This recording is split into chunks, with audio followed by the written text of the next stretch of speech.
Happy Sunday. What's going on, guys? It's the after hours special of Sports Nonsense and Whiskey. The kids are in bed, the wives are in bed. Time to talk some football.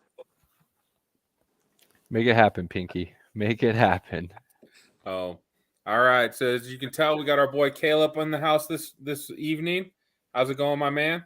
Hanging in there, hanging in there. Glad to jump on with you guys. Wasn't feeling so hot last week, so that was not going down. And then, of course, we've got Andy, the draft expert, back in the house again. Glad to be here. Thanks for having me. Sorry you're not feeling good, Caleb. Glad you're Hey, here, though. it happens. When you got little ones, it's easy to not feel great. Yeah, Agreed. I wish that was the excuse, man. I just, them chronic migraines will sneak up on you when you don't need them to. Oh, snap. Absolutely true, my man. Anything, I will say, I don't think you got to catch it last night, but Andy and I got to watch the first USFL game, and that was some good stuff, man. You can obviously tell like the quarterbacks aren't great, and if they get any pressure, like it's done. Overthrows, underthrows. Yeah. I'm just gonna run. So I'm interested. You know me, Pinky. I've talked to you about how much I love just having something else to watch in the spring to see what other possible talent didn't get a shot in the NFL and can come out and do something and get their shot. But I'm really excited to see what happens once the XFL kicks off too. So, two competing spring leagues. XFL's already locked up with the NFL for certain things. Rock being a part owner definitely is going to help that. But yeah, how many times can the USFL die and rise again on this Easter Sunday? So we'll see if it could make it out for season 2. But I still like just watching and seeing what people can make of their opportunity. well, yeah. I don't think the USFL will stand the test of time. The XFL being partnered with the NFL is a pretty big deal, I think. So I think that's where we're going to get the most traction is in the XFL.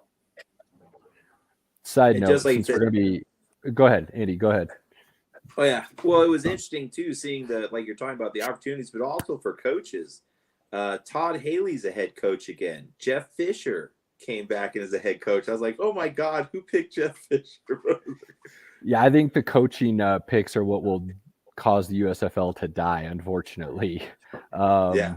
But I think the biggest threat to both of these spring leagues is the fact that I honestly don't think we're too far away from the top 5 Power 5 conferences and some other people just breaking away from the NCAA and creating their own semi-pro basically with the way things are going. Oof. So that to me is the biggest threat to both of these leagues going forward. So it'll be interesting to see what kind of footprint they can put in the sand and try to solidify their position before that goes down. Because honestly, I think within the next decade, that's going to happen. And the fan base they had already have going into it. I mean, you already have an audience. You're walking into it. That's huge. I mean, hello. Yeah, exactly. Yeah. Oh, man, could you imagine if Bama had its own TV station? Jesus Christ. No, yeah, it'd be crazy. So it'll be interesting to see how that goes down with everything else that's already started. Mm-hmm. All right. Well, of course, this is our NFL draft conversations. So we'll transition. Andy, I know you did a little bit of research on some defensive linemen. Tell us about them. What do you got? So for D linemen, we would start with like edge rushers, and this is going to be a combination of outside linebackers and defensive ends. As you guys know, a lot of these guys get used in different ways. Some of them are going to be an outside linebacker in a 3-4. Some of them are going to be a 4-3 defensive end. And some of these are nickel package guys that are running on the outside too. So that's kind of like where these players come from. As you guys know, number 1 edge rusher in this draft coming up is Aidan Hutchinson from Michigan. I didn't know this, so I just looked up. He's 6'7". He is a lanky mofo. Like his pass rush is all from the outside and keeping separation. If you can do that, so a guy like this, when you watch footage, it'll be interesting to see what schemes they put him in. But a defensive end in a 4-3 with his abilities, whoa, it'd be insane. He really, I know he's been comped a lot to Joey Bosa, and that's kind of what he reminds me of. Lengthy, high motor, blue-collar guy, just puts in the work. Yeah, I think his biggest characteristic, and I'm sure you'll be talking about him too, and I'll mention it again when he comes up, but his biggest attribute is his motor, by far. Talent-wise, nothing necessarily jumps off the board when you watch him and you go back and look at his film, but he just never stops. That's a big deal, man. That's a big deal in today's NFL with quarterbacks moving the way they do. Having a guy that's just going to continually give you pressure and make you move off the spot, that's a big deal. Well, you look what it did for the Watt brothers, and you look what it did for the Bosa brothers. I mean, just like Caleb said, when you look at Joey Bosa, he's not the fastest, not the best first step. And you look at Nick Bosa, he's just a beast. I mean, he just collapses in, but you're not watching him like hand fight better than anyone else. It's not like Aaron Donald, who's on a little bit the small side, but he can get away with stuff because of his hands. So you're seeing these guys just really get at it. So, yeah, I mean, that's a great trait for what he brings. Well, it's funny you mention those other guys real quick because where'd they all come from? Big Ten country. Yeah. They none of them jumped off the pages going into draft boards, but everybody had them high on draft boards because they just dominated for one reason or another, and they all have that high motor. So, like you said, it definitely goes a long way when they're looking at those prospects and saying, well, nothing on film jumps off the page, but he continues to wreck people. And that's kind of that defensive mentality up there in the Big Ten is just go. Yeah. And that would be to jump to the next guy I'd say that's like him. That reminds me is George Karlaftis from Purdue, another just high motor guy. Yeah. He plays the same way. He's not as big for sure, but he's just scrappy. I mean, the guy just won't stop. He will always come at you. So that's where I think Karlaftis represents kind of the same thing. I mean, I don't know if you want to say a cheaper version of Hutchinson because they're both picked to go in the first. But these guys, I think, in the right system would be just truly impactful. Because in a 3-4, I'd say Hutchinson, as a defensive end, you kind of get wasted. 3-4, you're sucking up blocks. You still got contain. You still can't cut loose unless you've got an outside linebacker running with you. So it would be intense to see what these guys do. And then going to just, let's say, pure talent and what they have, and I may say this wrong, but Kayvon Thibodeau, that guy's talent is ridiculous. But again, a lot of comments about can he stay high motor? Can they get the most out of him every down? Yeah, he takes a lot of plays off. His freshman year, he came out just gangbusters, and people were talking about, if that draft allowed a freshman in, he would have been going right away. And then, next 2 years, injuries and some comments, like you said, where that motor just didn't seem to be there, and it makes you start wondering. Just didn't dominate when he should, really. Well, and you bring up the 3-4 or the 4-3.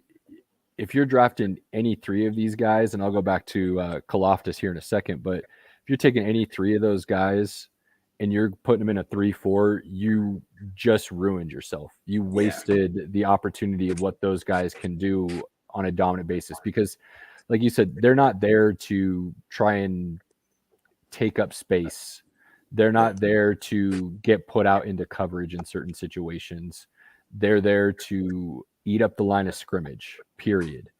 And I actually personally, obviously watch a lot of Big Ten, but Karlaftis is a beast. And that dude will not jump out on film if you're looking for hands or quickness or things of that nature.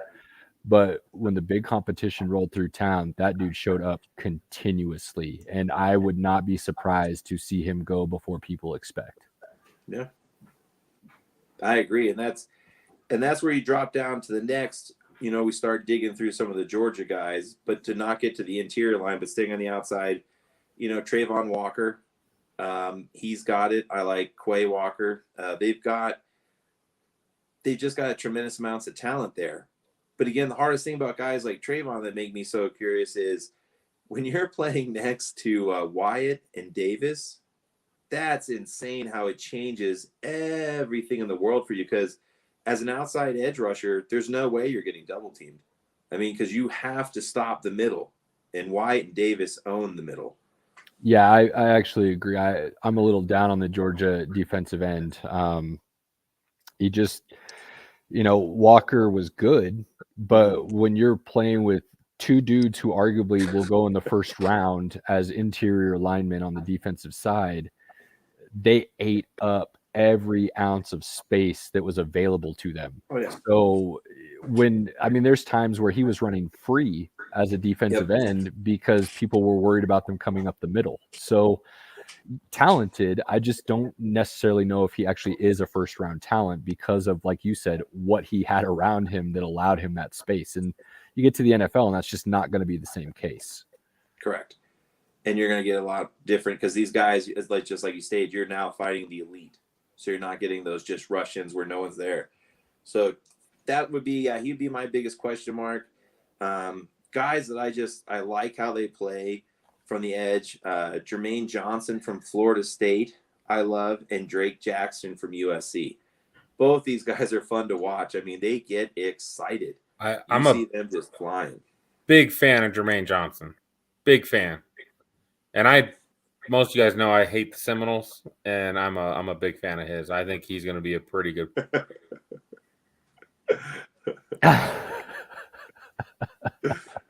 Trying to trigger me. We're 10 minutes in, and you're already trying to trigger me, Caleb.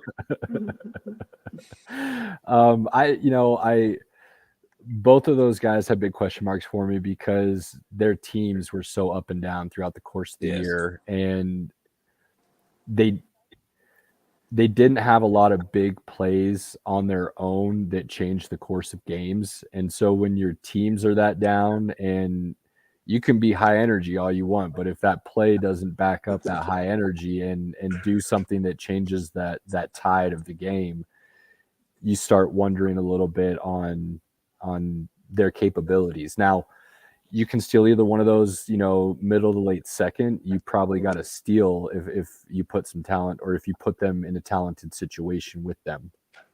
Correct. And that was the other thing. That's a good point. And that's what brought me up to Boye Mafe, the guy from Minnesota. He's 6'4", 260. And I was all excited to watch. And I was like sitting down to watch his film. And it just kept being okay. Like it's another one of those, like, they show his highlights and it'll be like a blocking scheme missed him. So he runs in free. A tackle doesn't make a good effort, or a guy falls down.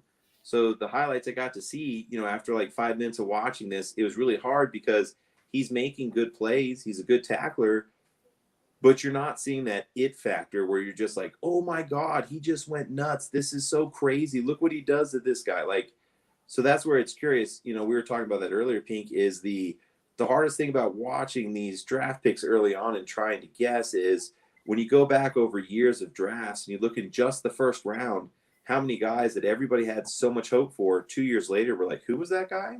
Where did he come from? Like, they fall off. So trying to pick that, I think, almost becomes as important as, looking at these tapes, like, is his shoulders right? Where's the hand placement? All that kind of gets washed out until you see him do something truly exceptional. Like, the motors on Hutchinson and Karlaftis, they're wow.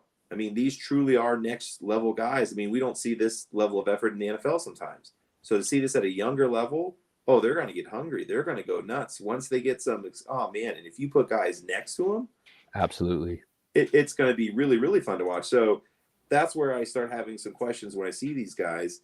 And then I don't want to take too much more time on DNs, but Arnold Ebiketie from Penn State, he was actually fun to watch. Like, you want to talk about a guy that hits, he would explode into the hit. Like, a lot of these guys you see, they run in, hit the quarterback, fall down. It's good tackle, it's a sack, but he explodes into the hits. There were some really fun videos, and I actually had to watch how to say his name because I was like, I don't know how to pronounce this.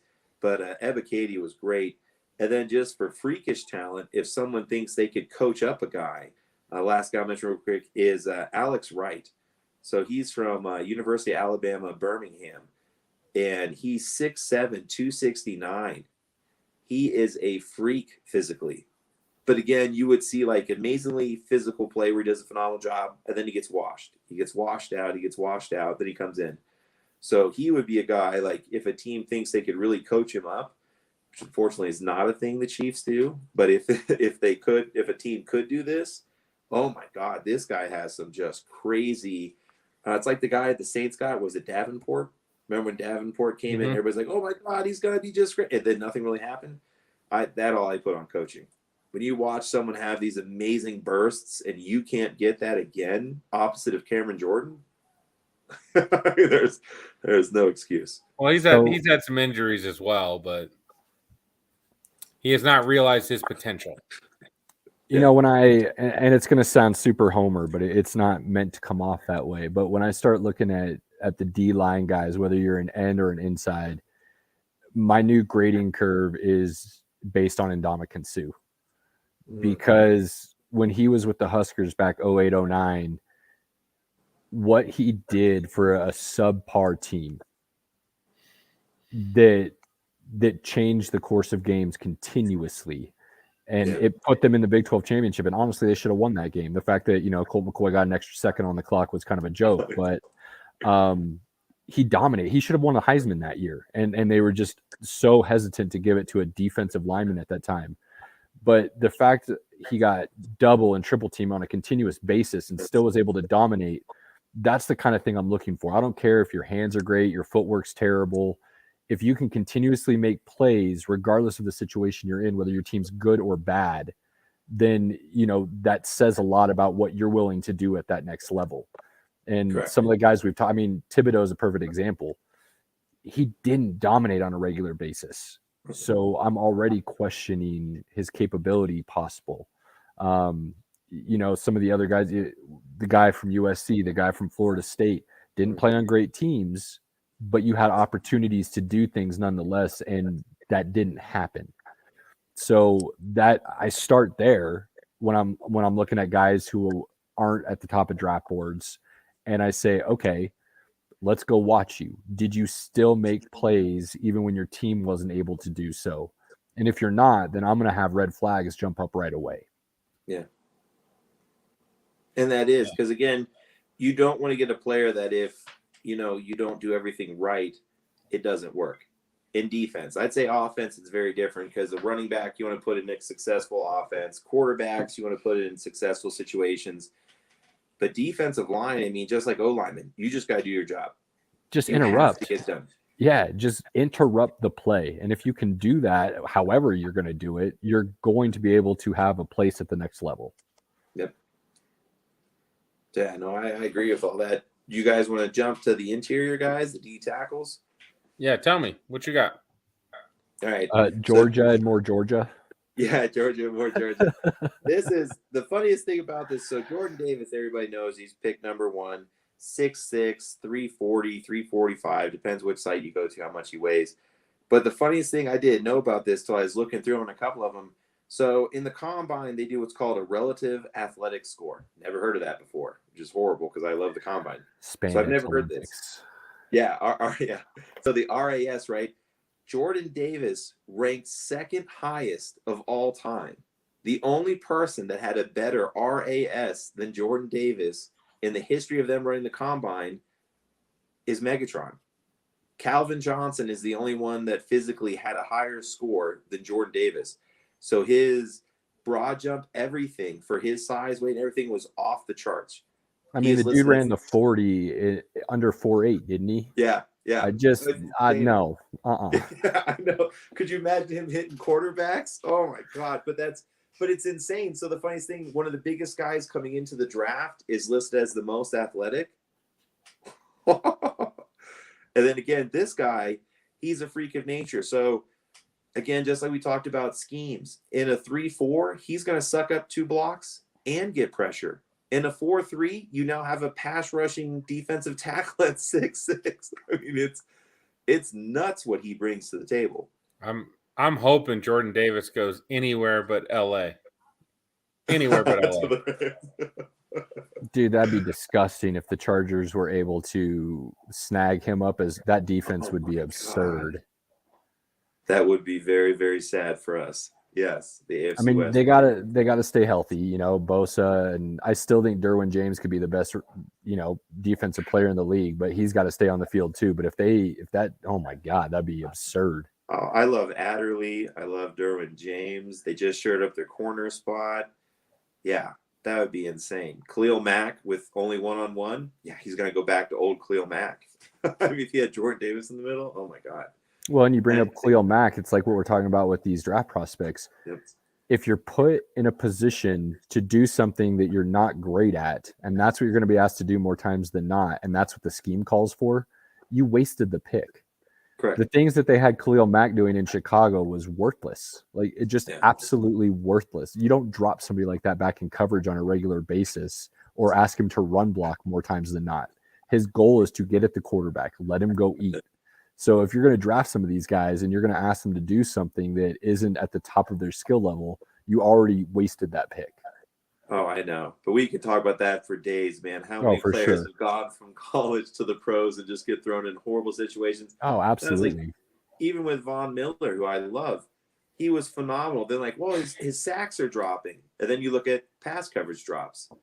The first year his sacks dropped, he went into pass coverage drops and said like an extra 80% of the time. It's like, why in the world would you have Von Miller, one of the fastest first steps in the world ever, is dropping in coverage? Pinky, you know, I talk about this all the time, man. Talk about it all the time. The reason the NFL is so terrible at drafting has nothing to do with talent evaluation.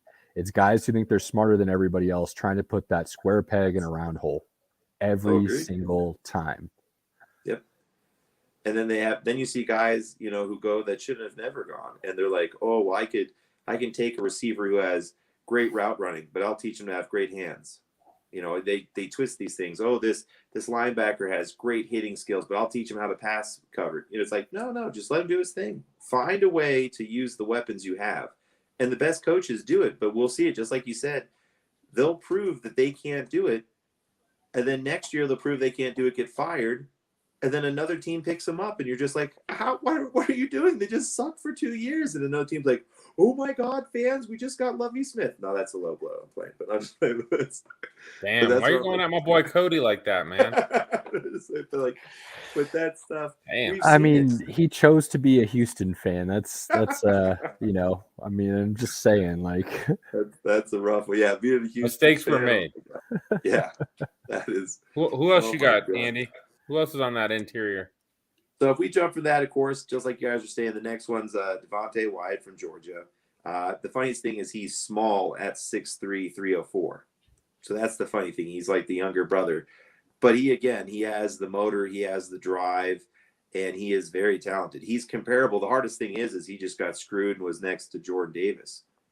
You know, it's just like The Rock playing next to, you know, was it Sapp? You're great, but, man, the guy next to you is really, really good too. And you may get put down the line just because of that. Like I was talking about it's funny earlier. You bring up The Rock because he'll be adamant in saying he got there, thought he was hot shit, and he didn't put in the work. He didn't do the things necessary to continue that curve in the upward trajectory. And that's what happens with a lot of these guys when they get to the NFL too. They come in going, yeah, man, I was the dude on campus. You're not going to be the dude anymore. And so are you willing to put in that work that's going to allow you to succeed and then excel still? Or are you going to keep having that mentality that you're the dude and it's everybody else's problem? That would be hard mentality. I was never the dude, so I never got to feel that. I never walked in, everybody's like, damn. Like, so no, I don't. Got to keep that chip on your shoulder somehow, man. I mean, exactly. Wyatt's definitely going high. Anybody else with Wyatt? Well, that was where you've got, so the next two would be very comparable guys, and that's Perion Winfrey from Oklahoma and DeMarvin Leal from Texas A&M.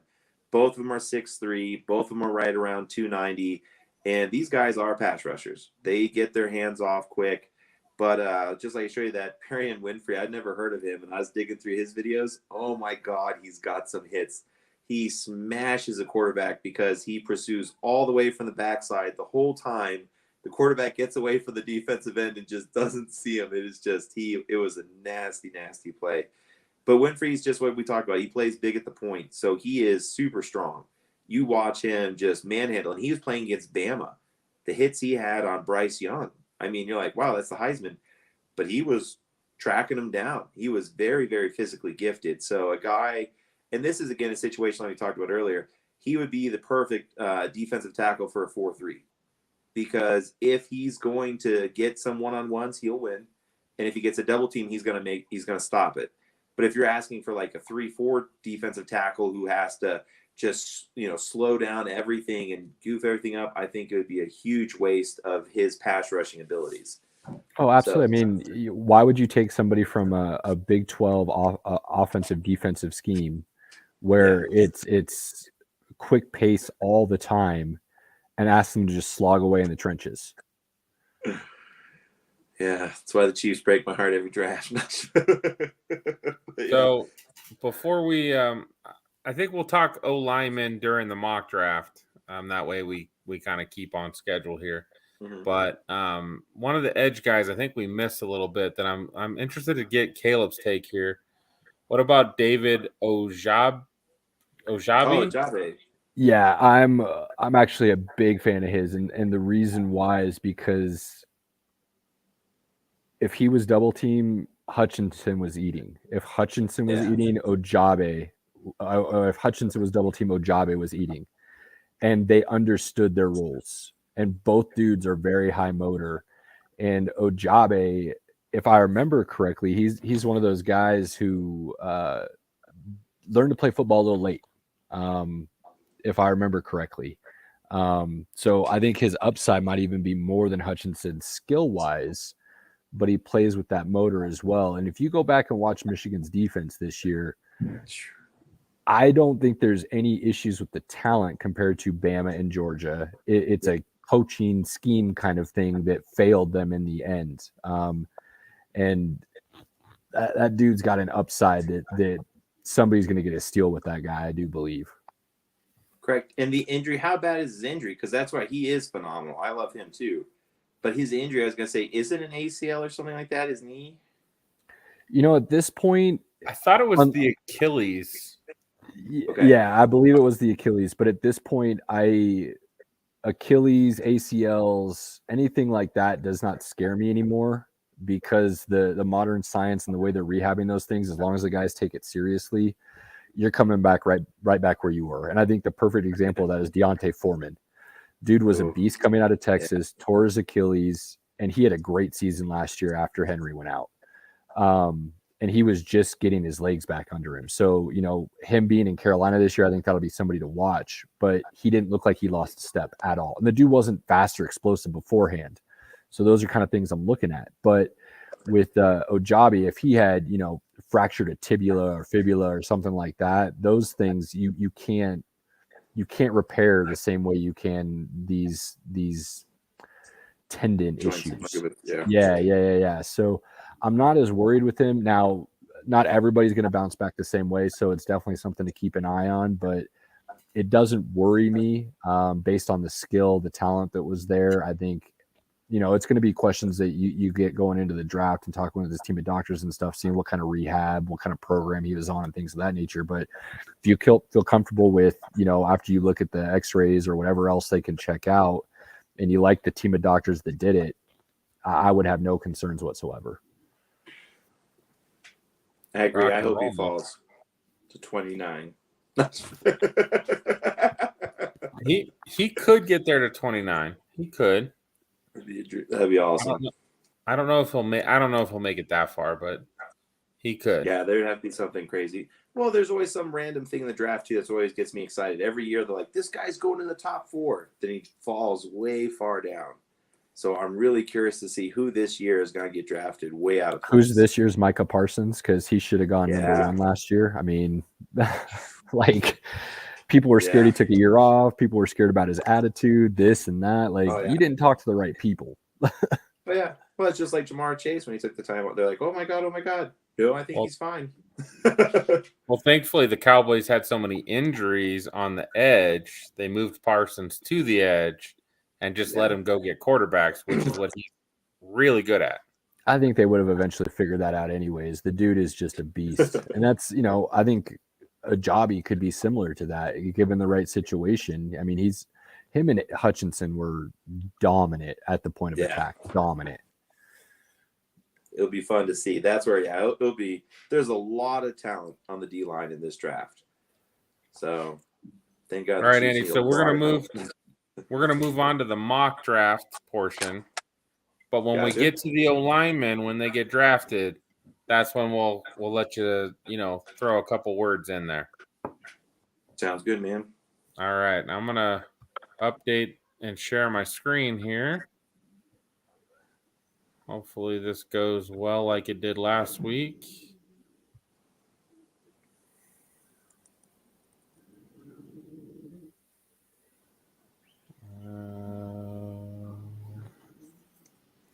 There we go. Let's set this up.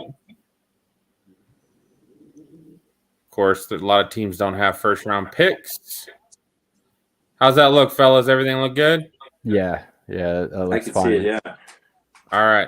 What's crazy about this draft, real quick, is that there's no way this order is going to stay the same. More so than any other year that I can remember. The amount of people, like Pinky just said, that don't have first rounds, and the teams that have multiple first rounds, the movement is going to be absurd. I have a feeling. You think? Dude, yes. I just don't know if there's those. I think there's a lot of solid, a lot of good players. I just don't think there's those guys that you're just like, I have to have this guy. I just don't feel like that in this draft. I think you're going to be surprised. I really do, because for whatever reason, people have been talking this draft down, and the only reason I can think of is because the quarterback class is subpar compared to years past. Everything else is high level. Wide receiver, the running backs are still really good. OL, DL line are still really good. There's a handful of cornerbacks who are just monsters. This class is loaded with talent, and the only reason I can figure of why people have been talking this class down is simply because the quarterbacks that are coming out don't have that elite spark, if you will, for a lot of people. And so because of that, people have been trying to downgrade this draft. But I think you are going to see more movement in this first round than we can remember, personally. Hey, movement is good. It makes it fun and interesting. So it could be the longest first round we've ever seen because of the movement. I think there's going to be that much movement, honestly. That would be awesome, because we're going to the draft. So if they make this all crazy and awesome, you guys are going to have a good time out there in Vegas. Yeah, that's like, this will be amazing. I mean, you had me at Vegas, and then you add NFL draft in, and it's like a dream. So in the Chiefs draft picks, that was so crazy. Like before, I was like, I don't know, man. Like, we'll just have a good time. We'll just enjoy the process. But now the Chiefs have 2 firsts, 2 seconds, 2 thirds, 2 fourths. I'm like, that's good. So, I'm going to throw out a name before we even get started. I'm going to throw out a name for you, Andy, that I think you guys need to grab in the second round, beginning of the second round. If you don't know this, go look him up. Jalen Tolbert. Ooh, Tolan. I thought you were going to go Petrie when you said Jalen Tolbert, wide receiver out of, I believe, Southern Alabama or something like that. Smaller school. Dude led the NCAA in receiving yards. And he can play.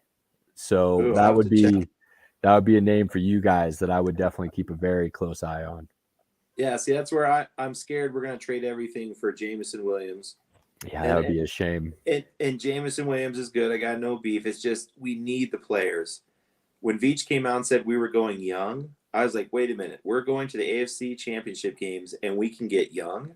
That's an option? Whoa, I got so excited. If the Chiefs trade away to move up, I would be horrified as a Chiefs fan, because you're putting yourselves right back in the situation you were, and you should have just kept Tyreek Hill. Hey, guys, I've talked about it. The Chiefs have 22 players under contract for next season. Yeah. They need these draft picks, and they need to take the players at those draft picks. They don't need to trade them away. I agree. And like I said, there is I personally believe there's a ton of talent in this draft. Oh, and how many holes we have. I mean, that's the funniest thing. There's huge holes all over the team. So this is the year, just like you said, there's so much talent on there. I mean, if we shored up our defensive line, that would be a first in like 5 years. I mean, so that's what's got me excited. All right. That hope monster. We'll save that for another day, Andy. We're going to let our guest Caleb take that number 1 pick with the Jaguars, let us know, Caleb. Where are we going? So I think if the Jags go defense, they already ruined themselves again. You got a star quarterback in the making in Trevor Lawrence. You signed a ton of weapons at high price points that if you can't protect the quarterback, arguably, most definitely. So I know a lot of people like Evan Neal. It's hard to go wrong with a Bam offensive lineman, but I really like, and I'm probably going to butcher the name, Ekui Okawanu. Yeah. That dude is athletic as all hell, and his pedigree is crazy. His mom was like a track star. His dad was a NBA prospect coming out of Africa. I like his pedigree a lot, and he might be a little more raw than Evan Neal, if you will, but that's where I would go if I was Jacksonville. They're trying to do speed. They're trying to outrun people on the outside of the ball, not necessarily play inside. You got a dude who can get outside and run block, and he can also pass protect. His pass protect's nasty. Yeah, dude. I don't know why they would go defense personally. I think that would be the dumbest possible thing you could do. Now, I said something similar last year with the Cincinnati Bengals when they went Jamar Chase, and I thought that was absolutely foolish, and they've been able to band-aid that together and look all right. But Jacksonville, do the smart thing. Take Icky off the board at first and run with it. All right. I agree. Offensive talent. And Iggy was also Pro Football Focus. Picked him after the combine and after tape footage and everything. He was voted the most powerful O-lineman in the draft. Just a dominating O-lineman. I think he would be a huge addition for that team. Well, Andy, I know you like the Lions as your second team. Lions are on the clock. What do you got, buddy? See, for the Lions, this is the hard thing. So we just talked about schemes. Lions run a 4-3. And with Aidan on the board, there's no way. I mean, what Dan Campbell's trying to preach and bring, I would love to see Hutchinson go here. But again, they have so many holes. I mean, there's a lot of talk that Campbell may try to go for a franchise quarterback. But I think Pickett and Willis are going to need time, and they're going to need more than what the Lions can give them because they're going to need a lot of exceptional weapons. And I love the tight end for the Lions. I feel like a moron because I can't think of his names right now. Hawkinson. So, yeah, I love him. He would be an amazing tight end. If he was with Aaron Rodgers, holy crap, he'd be looking amazing. But he got put with Goff. But he's talented. So right here, yeah, I would say for everything Dan Campbell's trying to do, what he's trying to turn around, and defense can keep you in games that you shouldn't be in. And last year, the Lions were very, very competitive and lost. So getting somebody that would keep that defense playing better than they should, yeah, Hutchinson. Hutchinson it is. Whew, man. Texans on the clock. Texans need everything. I don't think there's a wrong answer here for the Texans. They've got Laramie Tunsil. They're hoping Davis Mills does something. Evan Neal's the pick. And then I'm going to jump off camera for just a moment, boys. Caleb, you are up. I'll be right back. So, I mean, here again, we're talking about a team that needs to protect their young quarterback. And everybody wants to look at talent and, highest pick on the board, and Salah's a defensive guy. But if you don't get another offensive lineman, you started well last year. You made a pick to start shoring that up. You've got a running back who's explosive. You brought in some wide receivers. If you don't take Charles Cross here, I think you're fooling yourself. You build from the trenches out, offensive or defensively, but when you have a young quarterback you're trying to protect and find out if he's worth anything, they already made that mistake in Sam Darnold and taking a guy like Mays or somebody else instead of looking at where you need to be protecting. So Cross has to be the guy here for me. I'd agree, and he was voted best pass protection and best hands for the O-lineman in the combine. Yeah, it makes perfect sense because you've got to start, giving your weapons you already have the best chance, and I agree. Cross gives that to them the best. I like Cross a lot. The top 3 tackles. What's your flavor, right? Like, if you draft any of them, I think they're going to be good. Any of them. So, all right, Andy. Giants, baby, Big Blue. And this is another one with the tackles now off the board. I mean, that would obviously, I would guess, who they'd be going for, right? They're trying to do stuff because The Giants are not happy right now based on how this board has gone. No, they would be extremely pissed off. And I think they're doing the same thing as the Texans. They're just rolling the dice, right? Like they're sticking with Danny Dimes. I haven't heard anything saying that they're going to go quarterback. So, I mean, this is where you bring in a coach who has an actual offensive mind and can probably make somebody look better than maybe they have in the past. It's worth taking that risk and running with that 5th-year option. Correct. Yeah, so that would be hard. So right now I'd say for the Giants, with that being stated, I'd say they'd be looking offense. And that's the hard thing. Do you drop down and jump right to receiver? So you'd be going for like a Garrett Wilson, somebody like that you think is going to make it explosive, or do they bring in Mark Willis and let him age for a year because he would make that offense more explosive for sure with his ability to move, and maybe that ignites Saquon. So the way that this board falls, I could see that being a consideration. But I still think they would probably go edge, and I think they would trade number 7. Or they would trade this pick and keep 7. But I think they would trade one of their picks based on how this board fell. Yeah, that's what I was thinking. They would trade out of this spot, and this is when the Chiefs would give up the 29 and 30th and take one. But no, right here, I would say if we're going to go edge, I would say as of now, Kayvon Thibodeau would be too hard for them to pass up. I would say that's where they're going to go because they also run a 4-3, and they do the hybrid sometimes, so they go 3-4. But I would say Thibodeau right here would be the one that would fall. I'd agree with that totally because, again, with Dabble running the offense now, being the head coach, he can scheme to plug up some of those holes on the offensive side that they have, especially if guys can stay healthy like Saquon and, things of that nature. So I could totally see that being the move. Get your defense to get people off the field so your offense can get back out there. And the defense wasn't horrible when Blake Martinez was healthy.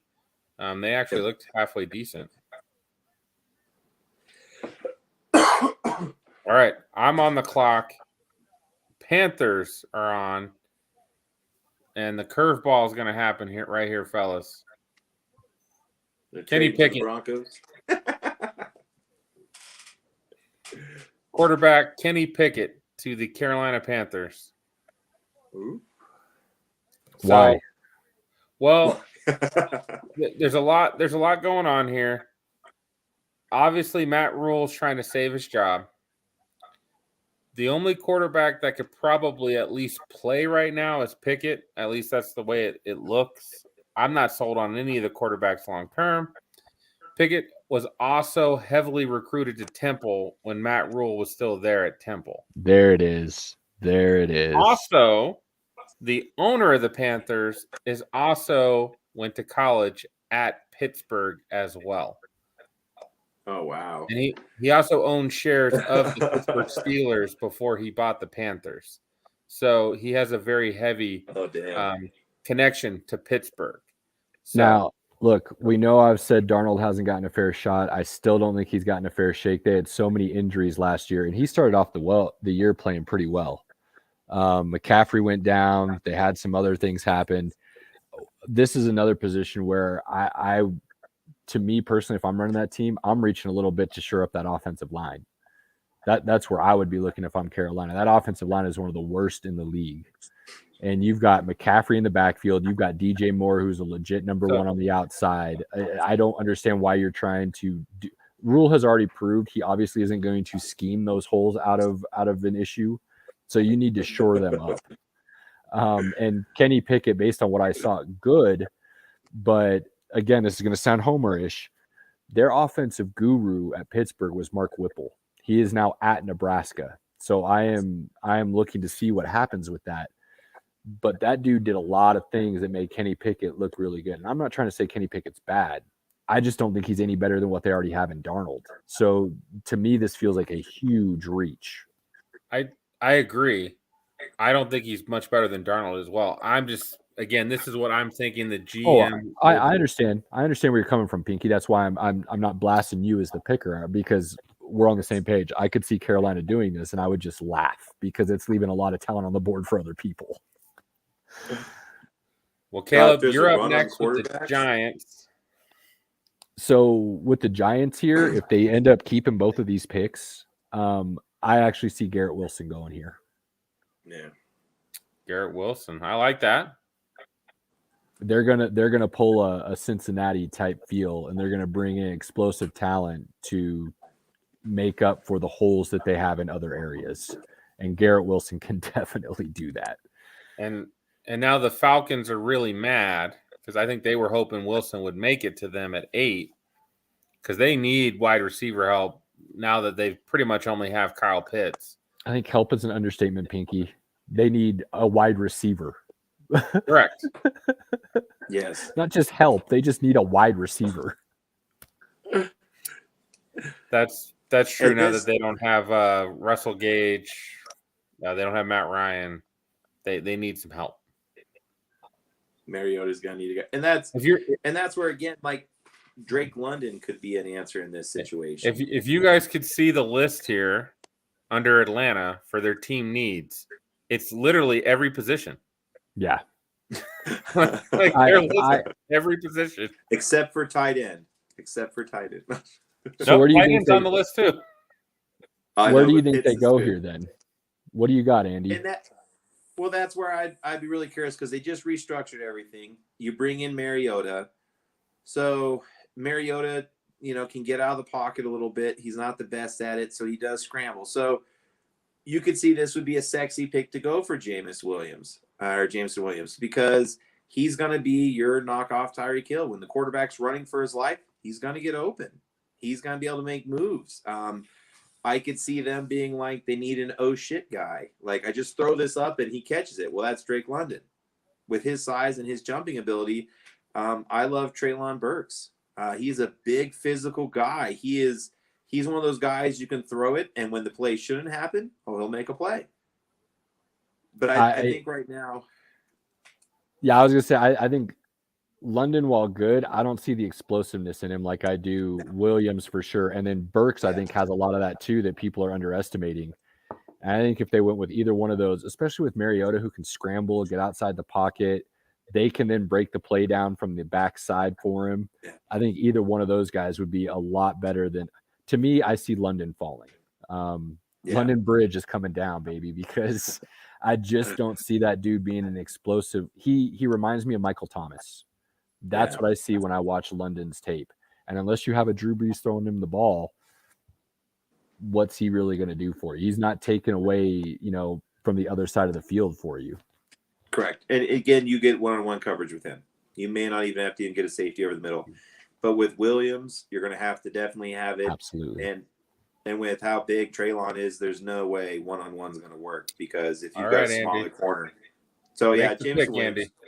We'll go Jameson Williams. Yeah. I like it. Ooh, baby, that's top 10 for a guy with an ACL. Nice.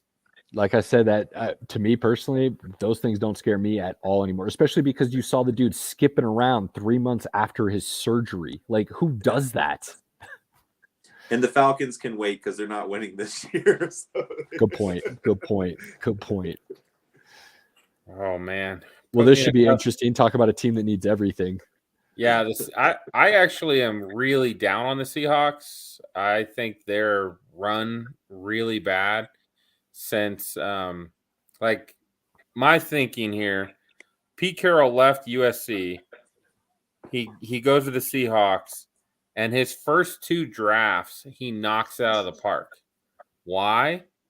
Because almost every guy he drafted are guys he recruited to USC, right?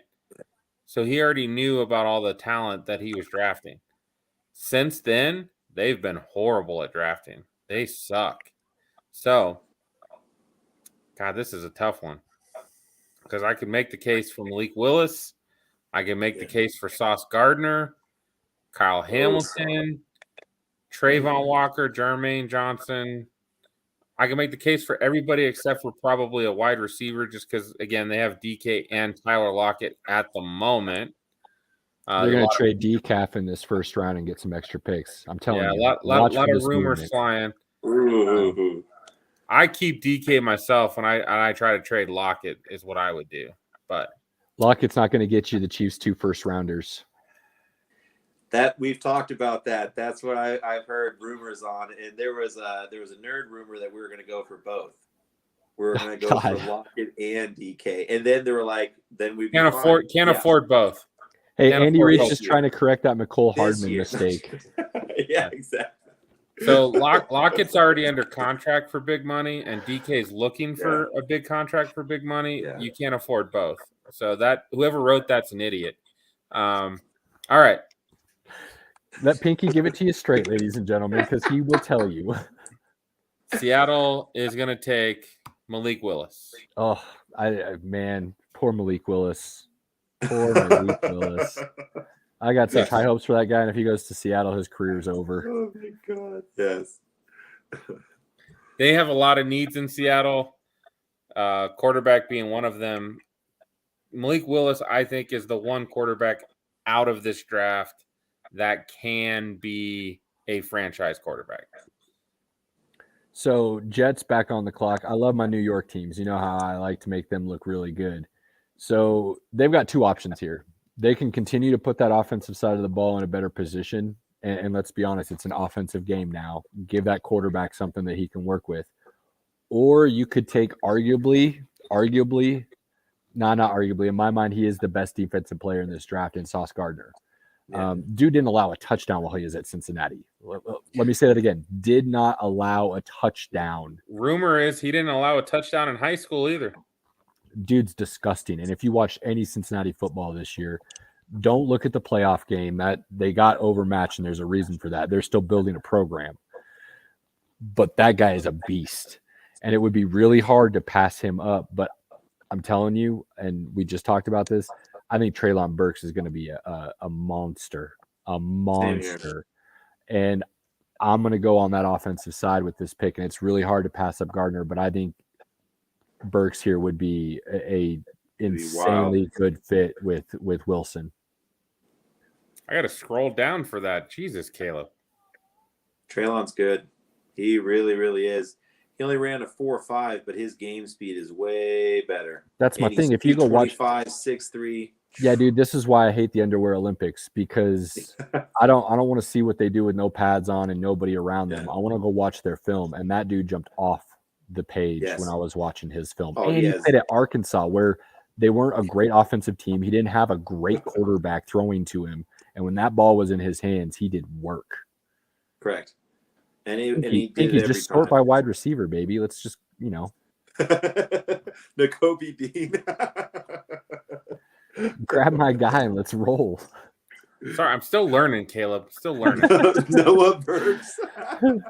The point is you are learning, my friend, as long as you're still learning. I got Burks in there. That's a little high for what most people think, but hey, I think they need a wide receiver. I mean, I really do. Yeah. So again, I don't care. I never pay attention. I'll look at it, but I never actually pay attention when it comes to grading talent at the combine. I think is the most worthless. It's like judging somebody's intelligence on a standardized test. That is not going to tell you how smart that person truly is. And watching the combine is not going to tell you what kind of football player somebody really is. All right, Andy. You got the Commanders, baby. You poor bastard. I like the combine just because it's an extra nerd event. Well, I mean, I'll give you that. I'll give you that. It is so fun because the guy who plays Madden and gets all into it, I'm like, he just ran a 4.28. Oh my God. Like, it's fun seeing the guys, the way they turn. I mean, you get to be cool and put your pinky in the air, right? Like he opened his hips at 10 yards. That's when you do it. Like, I mean, it's fun. Like it's just an extra nerd thing. So, and it's, again, you get to see it. Andy Reid, just like Pinky always makes fun of the scene of him having the treadmill with his clothes on it as he's watching. I mean, you get some classic moments, and we understand like there's probably so many backseat deals done there too. Oh, Coaches absolutely. just sitting around doing stuff. That's what it's really for, so they can just Yes. collude without colluding. I know. The coach like, it's a weekend away from my wife, okay? The combine is going nowhere. So I enjoy that. Commanders, God, this is, again, we're talking about just so many holes. And this is where I would say, like we talked about there, if they could, that defense is good. And this is where Sauce Gardner to drop to them is insane. I That'd mean, be you know, absurd. the Commanders would just be like, this is everything we want. I mean, so yeah, Sauce Gardner. There's no way to have Chase Young going crazy and him being able to get balls barely thrown up. Oh, yeah. And let's be honest, they've got a lot of offensive talent. So if Wentz can play what he did last year, which wasn't bad at all, if that defense can get back to what people thought they were going to be last year, and you put that lockdown corner on the outside, man, that team could surprise a lot of people next year. How the hell did I end up with the Vikings? Jesus. God.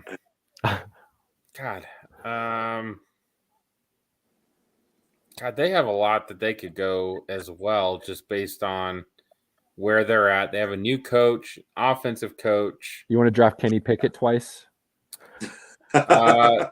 Kirk Cousins is better than people give him credit for. Oh, he absolutely is.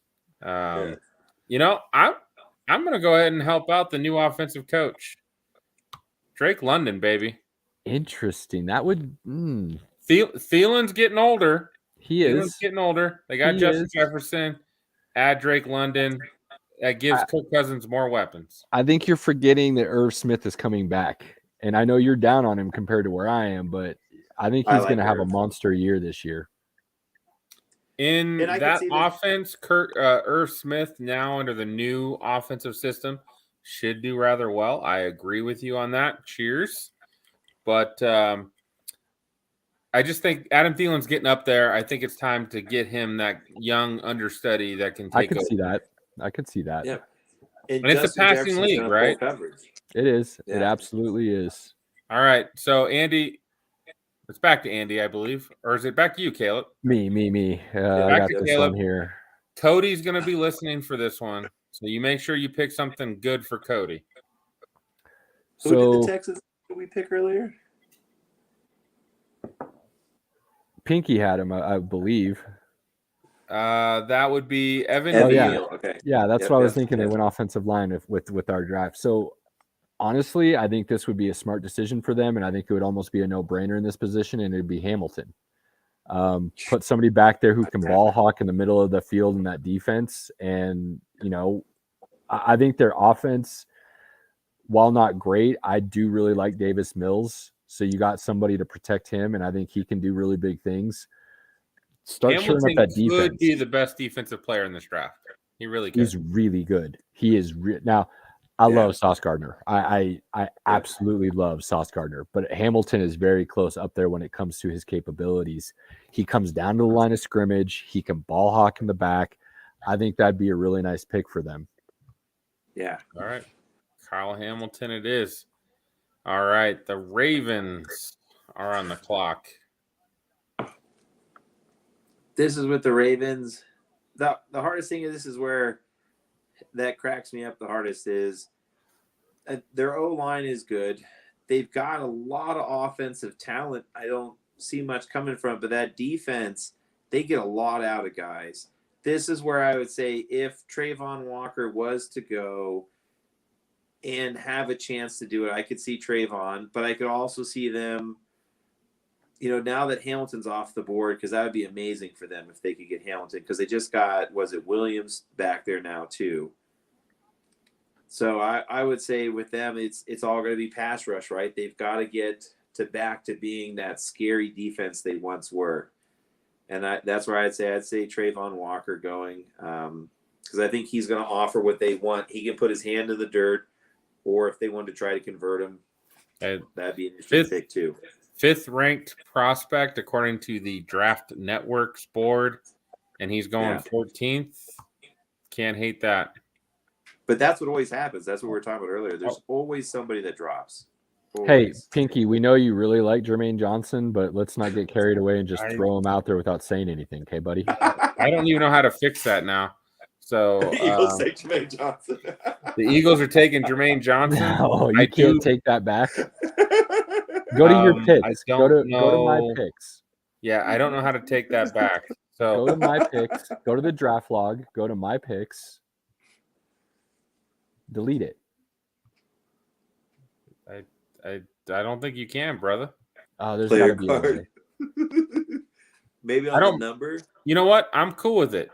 They need another edge player, so I'm cool with it. And the Eagles. Who would you have taken, Caleb?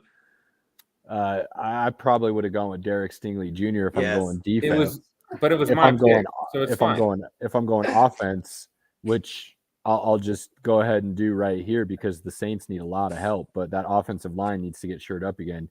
Trevor Penning could be the best offensive lineman in this draft as a slight underdog because he's from a smaller school. That's where I would be going if I was the Saints right now.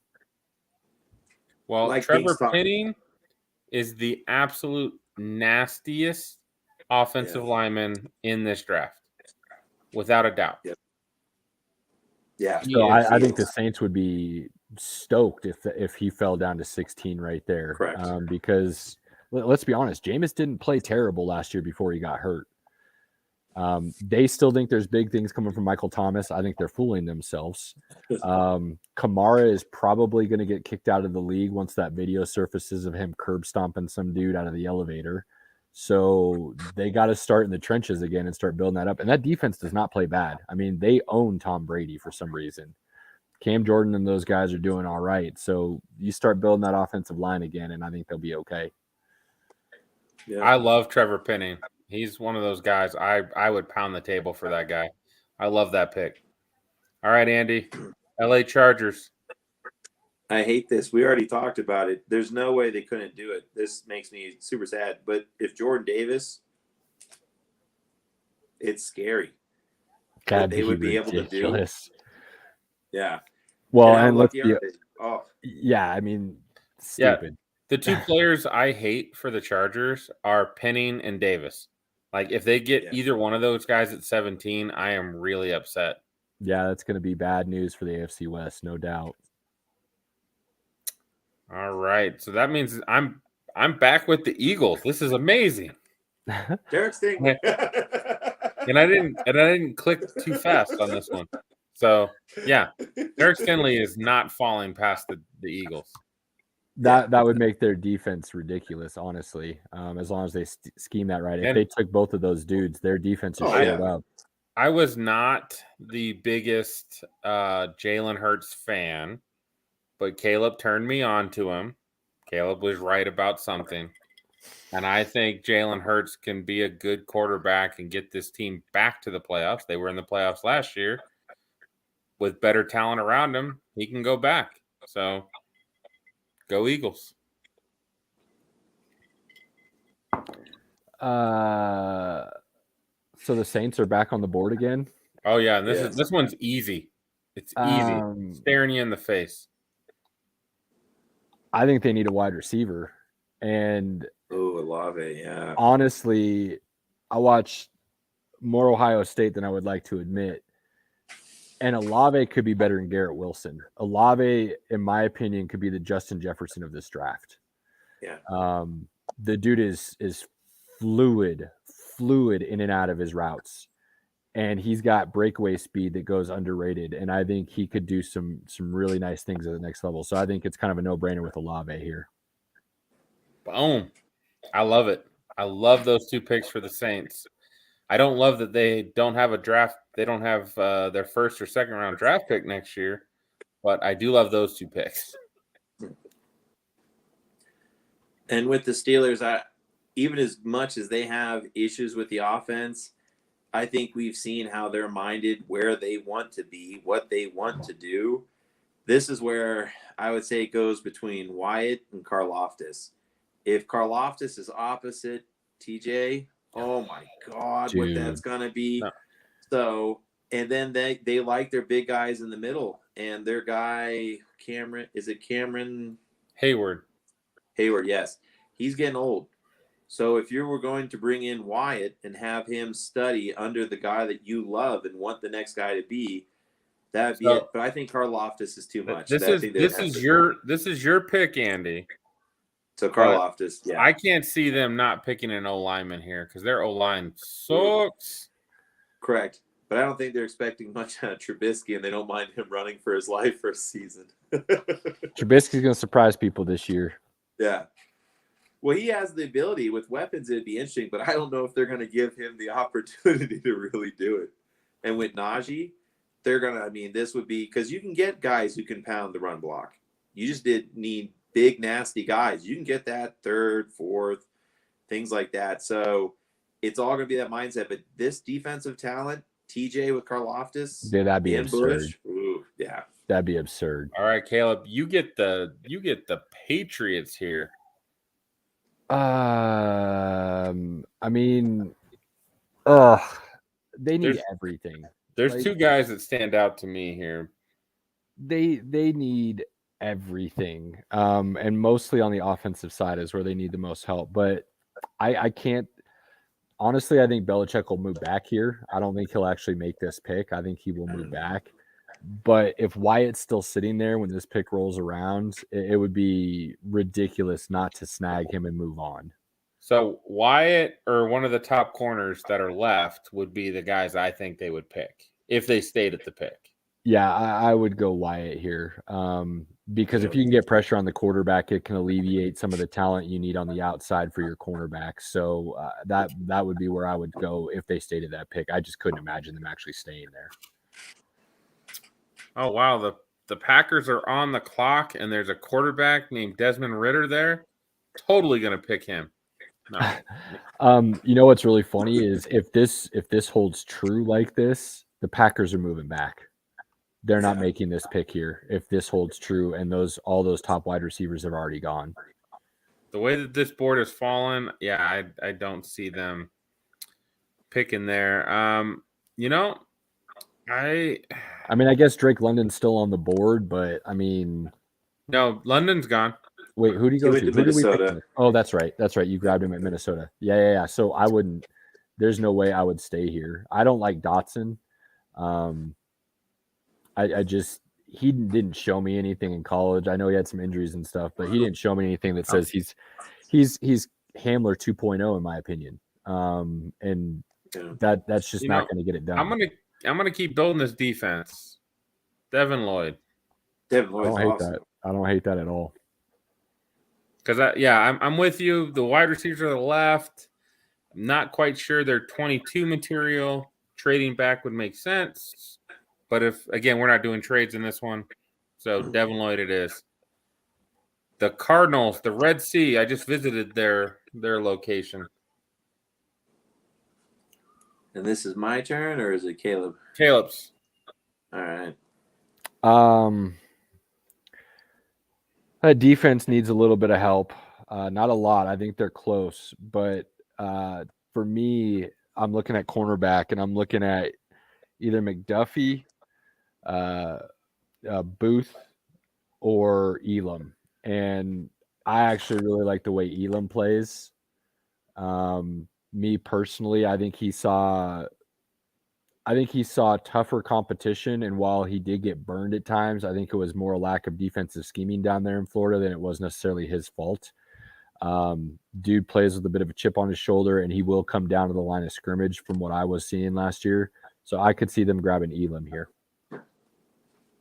For corners after Gardner, he's my favorite too.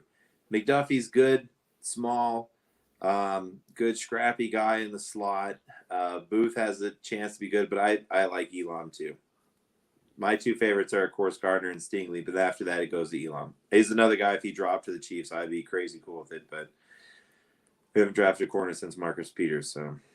Well, this will be fun. Andy, what do the Cowboys do? See, so again, we're talking about if I was building the Cowboys,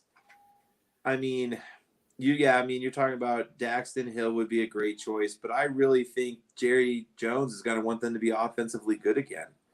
And they have, just like we've talked about, they have talent. They have guys that can do stuff, but that O-line is really been they haven't had good luck at all.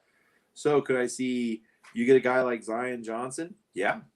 Linderbaum, start churning up that inside again. Agreed. I would say it'd be whoever I think they're high on. And right now you have one of the best. I mean, both those guys I think are splitting hairs, but I would say at this point in time, I was going to say, who is their center right now? I can't even think of who they have. I don't know who their center is because Frederick retired like a year ago. That's what I say. So, yeah, so then I'd lean Linderbaum because that is a crazy hard position. And with them believing in Dax, going all in on Dax, this would be the young guy he could bring up. This would be them reading defenses together. So that would make sense to me. Pinky, I'll trade you this pick, and you can pick the Titans. Why not? Sure enough. Go for it, Caleb. Breece Hall. Ooh, if they want to go out and win next year, they jump up. I don't care. People don't want to take a running back in the first. Breece Hall would be amazing because he has the ability to make plays. And that's the thing that kills me is the Bills have gotten so great in this offseason. And it makes me so sad because they hate the Chiefs and they've got really, really. You put an explosive running back with the rest of that team. Oh my God, that would just be nasty. Nasty. And Breece Hall is a home run hitter. He's a beast. Good. He's a beast. Yeah. That's where, and I don't think that would be that surprising if they made that pick. Because they're not happy with their running backs. So no, it not would at all. make perfect sense. Yeah. And they've shored up almost everything else. That'd be nuts. What do you think about that, Pinky? This is a tougher pick here than I would think, but I love Breece Hall. I love Breece Hall a lot. So I think him and Devin Singletary run that football. I mean, that's a good pick. Well, Tennessee likes to run the football, and they do still have Derrick Henry. So Zion Johnson is going to be the pick for the Titans. That makes perfect sense. Yeah, it's not going to set off alarms and have people run into the streets, but it does give you exactly what you do best, more help. As we like to call it, it's not sexy to most people out there, but anybody who understands how football works, getting good old linemen that allows you to open holes and block for your running back or your quarterback, nothing wrong with that. All right, Caleb. So now it's Andy, and then it's me again.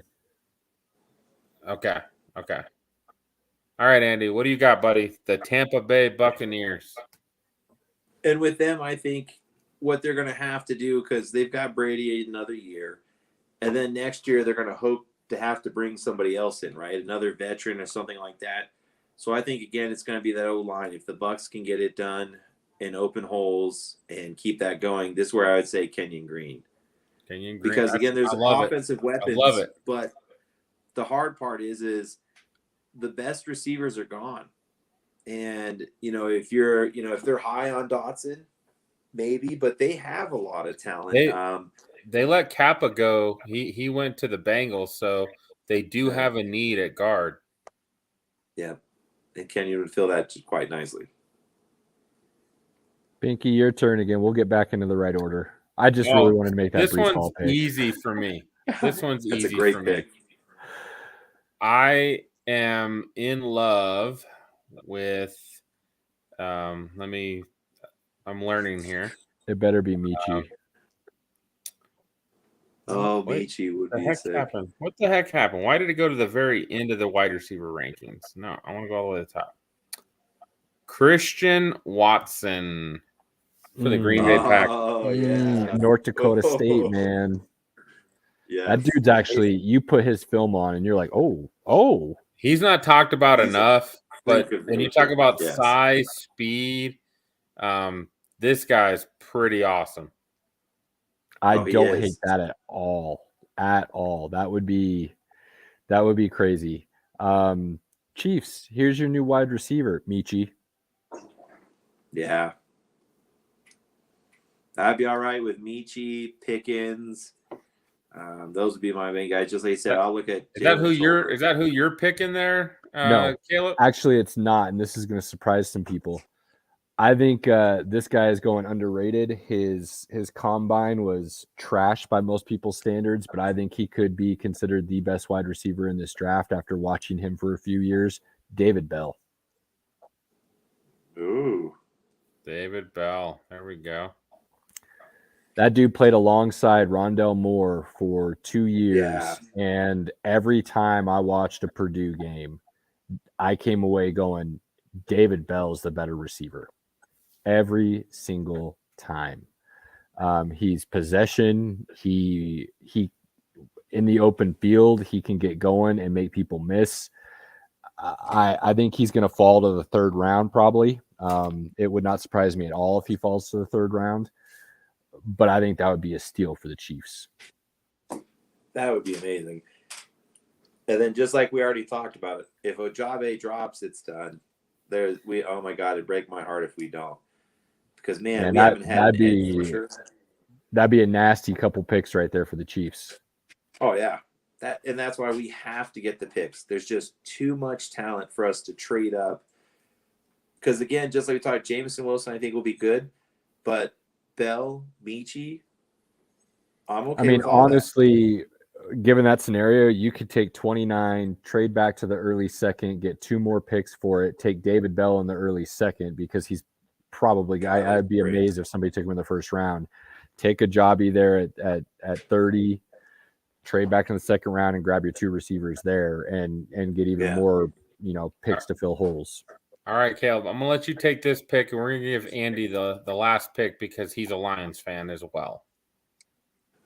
Interesting, because I actually already knew how I was going for the Lions, so it'll be interesting to see what Andy does with it. For the Bengals, I think after watching what happened last year in the Super Bowl and how they got beat and the fact that they have shored up their offensive line through free agency for the most part, I think they're going defense. It's just a matter of where in that defense they want to go. If they were smart, I think they'd try to grab Booth here, get somebody on the outside who can, for the most part, look like he could shut down some people from time to time. Try to coach him up a little bit if you can, but I would go Booth here. Booth. Can't go wrong there. All right, Andy. They got smoked last year on their back end. So, well, Eli Apple was okay, but he happened to give up some big plays a lot. Well, it was at the worst times. And I'm not saying Eli Apple's bad, but I mean, cornerbacks in this day and age, can you have too many? You know what I mean? So, yeah. No, I agree. For me right here, the Lions, again, there's so many holes, so many things, but I don't think at this late in the draft they could pass on Daxton Hill. I don't think there's any way they could get away from him. Would I love to see Winfrey on that D line with Hutchinson? Yes. I would love to see that. Nakobe Dean at middle linebacker would be amazing because they're giving Jared Davis another shot. So they brought him back in. But the safeties are a huge hole, and Daxton Hill would just fill it up amazingly well. And they're hoping Okudah will come in and start being a corner again. Andy, I hate to break your heart as a Lions fan, but you're getting Coral or Desmond Ridder there, so you get the 5th-year option. Oh, go. Actually, I think the Lions could trade out of that spot altogether. They should. Because they know they're going to be a top 3 pick next year and get Bryce Young and CJ Stroud. So, Jesus, yeah. Somebody's going to trade back up and pull the Baltimore there, and they're going to grab one of those quarterbacks for that 5th-year option. I just have a bad feeling about that for somebody. Ooh, that would be horrible. Yeah, that'd be so rough. Because, again, it's just you're risking everything for somebody who's not showing what they need to show. Yeah. Well, fellas, that was entertaining. Yeah. We'll see how that goes. We got one more mock draft 3.0. And then, of course, we have our normal podcast on Tuesdays. Well, we're the Tuesday before the draft. We'll do a podcast just on the draft. So nice. It'll be interesting. But like I said, I think there's going to be so much movement in this first round. I think the NFL is starting to learn that trades are okay. And they're I swear to God, like I am a huge NBA fan, and the way those stars have gotten their money, and the NFLers have seen that, and they're starting to get their money and push those contracts.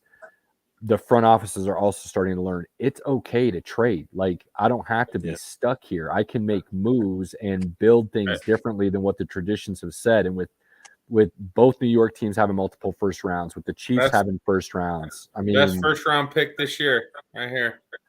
Best first round pick. We'll see. We'll see. I'm not incredibly sold. But I think there's going to be a lot of movement. I think there's going to be a ton of movement because, like, I mean, look, we just went through this, and while the quarterbacks might be weak, there is talent up and down at every other position, I feel like. So somebody's going to fall in love, and somebody's going to want to make a move one way or the other, up or down, and I think we're going to see a lot of it. Well, and that's the crazy thing, too, with the Rams. They normally don't even draft that many guys. What if they traded their spot for a player they want on another team that's already a proven commodity?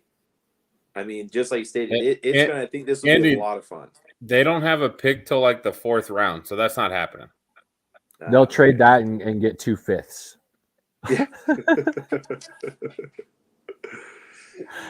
So, but we'll see. I'm excited about this year because I just feel like it's going to be one of the most fun drafts to watch in I can't even remember how long. All right, fellas. Oh, another weekend. We'll see you again on Tuesday. You guys be good. Take it easy.